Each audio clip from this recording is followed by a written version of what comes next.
భారతీయ కంపెనీల కోసం రష్యా చమురు మరింత చౌకగా లభిస్తోంది. తాజా గణాంకాల ప్రకారం ముడి చమురు ధర బ్రెంట్ చమురుతో పోలిస్తే $3-4 చౌకగా లభిస్తోంది.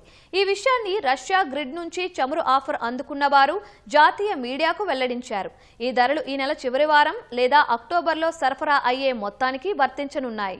అమెరికా అధ్యక్షుడు ట్రంప్ నుంచి ఎన్ని బెదిరింపులు వచ్చినా భారత రిఫైనరీలు రష్యా నుంచి చమురు కొనుగోళ్లను ఏమాత్రం ఆపడం లేదు. గత వారం రష్యా నుంచి వచ్చే ఉరల్స్ గ్రేడ్ చమురులో బ్యారెల్కు $2.5 రాయితీ లభించింది. జులైలో ఈ రాయితీ మొత్తం $1కు మాత్రమే పరిమితమైంది. మరోవైపు అమెరికా నుంచి చమురు సాధారణ ధర కంటే ఎక్కువ ఉంది.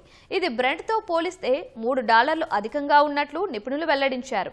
రష్యా ఎగుమతి చేసే వాటిల్లో ఉరల్స్ ముఖ్యమైన చమురు. దీనిని ఆ దేశ పశ్చిమ పోర్టుల నుంచి ప్రపంచంలోని వివిధ దేశాలకు పంపుతారు. ఇటీవల సముద్ర మార్గం నుంచి ఈ చమురును దిగుమతి చేసుకుంటున్న దేశాల్లో భారత్ ముందంజలో ఉంది.